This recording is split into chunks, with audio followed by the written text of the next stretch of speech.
The real people? Perce. Survival against assimilation. 71 years of loyalty, 1 month to abandon everything. In 1877, the Perce allies, who saved Lewis and Clark and kept their promise for 7 decades, were given 30 days to flee their homeland. But crossing the raging Snake River with elders and children, impossible. Then the massacre began. Why did America betray its most faithful allies? Discover the shocking truth. Subscribe to Native Legends and History Stories and hear how a broken vow ignited a war. What turned peacekeepers into warriors? The Perce, known as the real people, had thrived for centuries in the Pacific Northwest, their identity woven from diverse bands, united by kinship and a deep reverence for the land. To them, peace was not weakness but strength. We are people of the salmon and the seasons, an elder once remarked, his voice echoing the rhythm of the Clearwater River. To fight without cause is to dishonor the earth that feeds us. But in 1806, their world shifted. A ragged group of strangers stumbled into their territory. Lewis and Clark's expedition, half-starved and frostbitten. The Perce could have turned them away. Instead, they opened their lodges. A young warrior later recounted her father's words, "These men are not enemies. Their eyes hold fear, not malice." For over a month, the tribe nursed the explorers, sharing komos, root, and dried venison. When the Americans prepared to leave, Captain Clark clasped the hand of Chief Twisted Hair. "Your people have saved us," he vowed. "Should war ever find you, our rifles will stand with yours." For 71 years, the Perce honored that alliance. They mediated conflicts between settlers and tribes, scouted for the U.S. Army during the Cayuse Wars, and even returned stolen cattle to white ranchers. "We gave our word," Chief Joseph's father Takas reminded his council. "A Nemu does not break promises even when others do." Yet treaties chipped away their land. In 1855, the Walla Walla Council stripped 5 million acres. By 1863, gold discoveries shrunk their territory to 1/10 of its size. You speak of friendship, snapped Lookingglass, a war leader during negotiations, but your pen's right only lies. Still, the Perce complied until 1877. The U.S. Army's ultimatum arrived like a thunderclap. In May 1877, 30 days to abandon valleys where generations had fished for salmon, buried ancestors, and danced beneath the summer moon. General Oliver Howard, his face stern beneath a brimmed hat, delivered the order to Chief Joseph and other leaders. "If you delay," he warned, "soldiers will move you by force." The Perce stared at the map of the proposed reservation, a cramped patch of rocky soil, a fraction of their ancestral range. Joseph's younger brother, Ola, clenched his fists. "You ask us to shrink our hearts with our land." Panic spread like wildfire. Families scrambled to round up thousands of horses and cattle. Elders unearthed sacred bundles from locked. Children clutched cornhusk dolls as their mothers packed dried comus root. But the Snake River loomed, a frothing monster swollen with spring melt. Its currents over 1,000 feet wide in places roared with the fury of winter's thaw. "Even the sturgeon cannot swim this now," muttered an old fisherman eyeing the whirlpools. On June 13th, with just hours left before the deadline, tension erupted near Whitebird Canyon. 3 young warriors, wallet hits, Sarpies, Elpilp, and Swan Necklace, huddled around a dying campfire. Wallet, its voice trembled with rage. "Remember when they whipped my father for cutting a settler's fence? They called him thief on his own land." Sarpies Ilpilp spat into the flames. "And the agent who stole our flour rations, he grows fat while our children starve." Their grievances crackled in the dark. They'd vanished. By noon, news reached the camp. 18 settlers lay dead along the Salmon River. Women gasped. Elders covered their faces. Chief Joseph, usually a voice of restraint, turned to his council, despair etching his features. "This blood will drown us." General Howard, seizing the violence as pretext, ordered full mobilization. Columns of cavalry snaked toward Perce villages, sabers glinting. Joseph's people faced an impossible choice: flee toward Canada's distant promise, or fight a war they never wanted. As warriors mounted their painted horses, a grandmother whispered to a child, "Hold tight to your doll, Kaya. The river ahead is wide, but our songs are wider." The U.S. Army descended on the Perce with the ruthless efficiency of a machine. By June 1877, General Oliver Howard's forces, since 17 soldiers from the 1st Cavalry, 21st Infantry, and volunteer militias converged on the Wallowa Valley. Their arsenal included howitzers, Gatling guns, and the latest 45-70 Springfield rifles, capable of killing at 1,000 yards. Columns of blue-coated troops trampled wheat fields the Nez Perce had spent decades cultivating. "Burn everything," Howard ordered. His voice clipped, "Leave no shelter for hostiles." But the hostiles were nowhere to be found. At Tipperone, the ancestral summer camp, Nez Perce families had just finished shearing sheep. Women in calico dresses churned butter in oak barrels, while men traded cattle with settlers at the Comia market. Their prosperity was no accident. Census records show the tribe owned over 2,000 horses and 5,000 cattle, assets worth $200,000 in 1877, over $5 million today. "Our barns are fuller than the settlers," remarked Chaim Yoyut, as he counted sacks of flour. "Yet they call us beggars."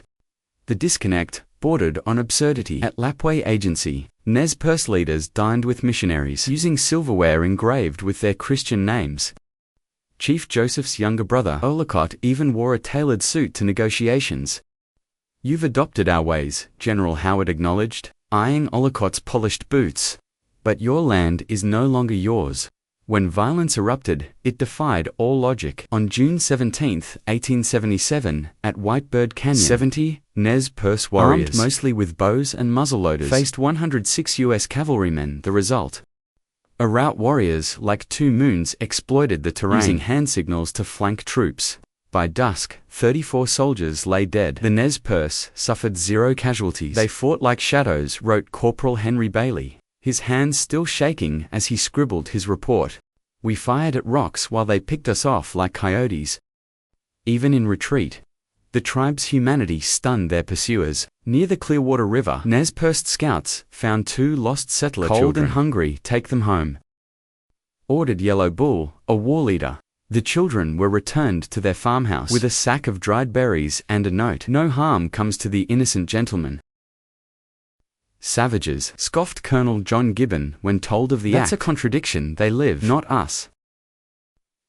The bitterest irony festered in the economics. While the Nez Perce's apple orchards yielded 10,000 bushels a year, Oregon settlers relied on government subsidies. "Their herds never starved," grumbled Elias Mills, a homesteader, "but they're the ones being punished." Yet the war machine ground onward. At Camas Meadows, warriors infiltrated an army camp at dawn, not to kill, but to steal 200 mules. "We take only what we need," Looking Glass told his men, leaving the soldiers' coffee pots untouched. When Howard's troops later stormed the Nez Perce camp, they found Bibles open to Psalms, and shelves stocked with patent medicines from Boise. As Gatling guns shredded the quiet of Bear Paw Mountain, a Nez Perce mother wrapped her daughter in a quilt stitched with Methodist hymns. "Why do they hate us?" the girl whispered, her voice drowned by artillery. The answer, buried in greed and shame, echoed across the bloodied plains: "Because your peace was a mirror, and we could not bear our reflection." The echoes of Custer's defeat at Little Bighorn in 1876 reverberated through Washington like a death knell. Newspapers splashed headlines of savage butchery, but for policymakers, the loss was a political catastrophe. "No more distinctions," growled Senator William Windom during a closed-door session, slamming his hand on a ledger listing friendly tribes. "The Nez Perce may wear suits, and, quote, but they're still Indians. All must submit." The government's humiliation demanded a scapegoat, even if it meant betraying allies who'd kept their word for 7 decades. Gold fever sharpened the betrayal. In 1875, prospectors discovered veins near the Salmon River, land guaranteed to the Nez Perce by the 1855 treaty. Overnight worthless valleys became miners swarmed their sluices poisoning salmon streams. "We're not stealing land," argued Idaho's territorial governor David Ballard in a speech to Congress. "We're redeeming it from savagery." By 1877, over 5,000 miners had carved 200 claims on Nez Perce. Territory Chief Joseph's plea at the Lapwai Council fell on deaf ears. "If your father owned this land, and I claimed it, would his paper shields protect you?" Assimilation became the gospel. "We must transform them." declared Commissioner of Indian Affairs, Ezra Haight, into useful citizens, farmers, Christians, and English speakers. The blueprint was coldly precise. Shrink reservations by 90%, replace buffalo herds with plows, and erase tribal tongues at Fort Lapa. Agents distributed steel plows to Perce ranchers, already wealthier than their white neighbors. Forget cattle, an agent snapped at Chief Lookingglass, tossing a sack of wheat seeds at his feet. This is progress. The so-called Friends of the Indians championed the cruelty. Reformers like Senator Henry Dawes, architect of the Dawes Act, toured reservations with missionary zeal. Their communal ways are backward.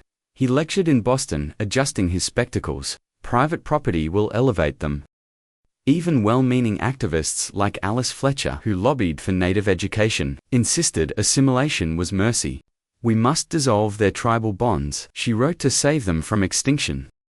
The hypocrisy curdled in the details. While the Nez Perce's 25 cattle grazed on lush pastures, settlers squatting on stolen land survived on government rations. They call us dependent, scoffed Hayam Yoyat, tallying his herd's value, $50,000 in $1,877 at treaty negotiations. Reverend Henry Spaulding, who'd once praised the tribe's Christian virtues, now demanded they abandon ancestral burial grounds. You're dead, can't till soil. He chided Chief Joseph's retort, sliced the air. Shall we dig up our fathers to prove our worth?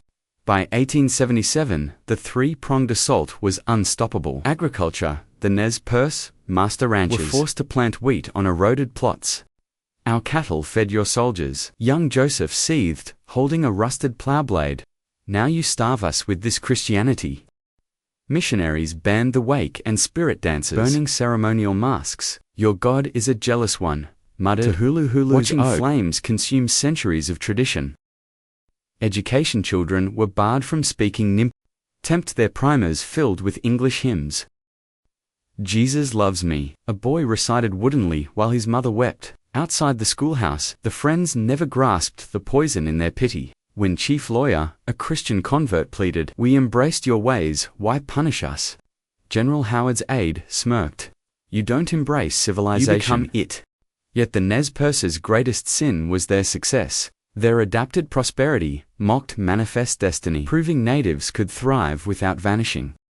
As gold mines devoured the Wallowa Valley, a bitter truth emerged. America's civilizing mission wasn't about salvation. It was about silencing, a living rebuttal to white supremacy. The West's savage frontier had always been a mirror, and the Nez Perce's reflection was too blinding to bear. The U.S. government's final weapon against native sovereignty wasn't a rifle or a treaty. It was a classroom. By the 1880s, boarding schools like Carlisle, founded by Colonel Richard Pratt, operated under a chilling motto: kill the Indian, save the man. Nez Perce children, along with thousands from other tribes, were ripped from their families, their braids shorn at the schoolhouse door. You will forget your savage tongue. A matron barked at 12-year-old Lucy, scrubbing her hands raw with lye soap. Here, you speak civilization. The regimen was military in its cruelty. Children marched in uniforms, numbers pinned to their chests, answering only to anglicized names. At mealtime, a Cheyenne boy whispered, "Hesso mother," and was forced to swallow a bar of soap. A Nez Perce girl caught humming awake in prayer, spent nights locked in a coal cellar. Your songs are devilry, hissed Reverend Stevens, brandishing a Bible. Only Christ's hymns may pass your lips. Before the boarding schools, identity was as specific as the rivers that shaped each tribe's world. A Nez Perce child would say, "I am Nemu people of the pierced noses," tracing lineage to the Wallowa Valley's crystal waters. A Lakota youth declared, "I am Oyot, nation of the Seven Council Fires," his pride rooted in Pahassapa's golden plains. To ask what are you was to hear 1,000 answers. Comanche Dian Salish, each tied to land, language and leaders older than memory. The schools shattered these boundaries. In 1890, at Carlisle Indian Industrial School, a Nez Perce girl named Sis sat beside a Hopi boy in a cramped dormitory. Guards had stripped their beaded moccasins and replaced them with stiff, leather shoes. "What's your name?" she whispered in Nimipu tempt. He stared blankly. She tried again in broken English. "Your band, I am Hopi," he replied, using the English name forced upon him from Macy's Maces. Like cliffs, she gestured with her hands. Mimicking rock walls, he nodded. Eyes brightening, you have cliffs too. Mountains, she said, sketching snow-capped peaks, in the air, and rivers full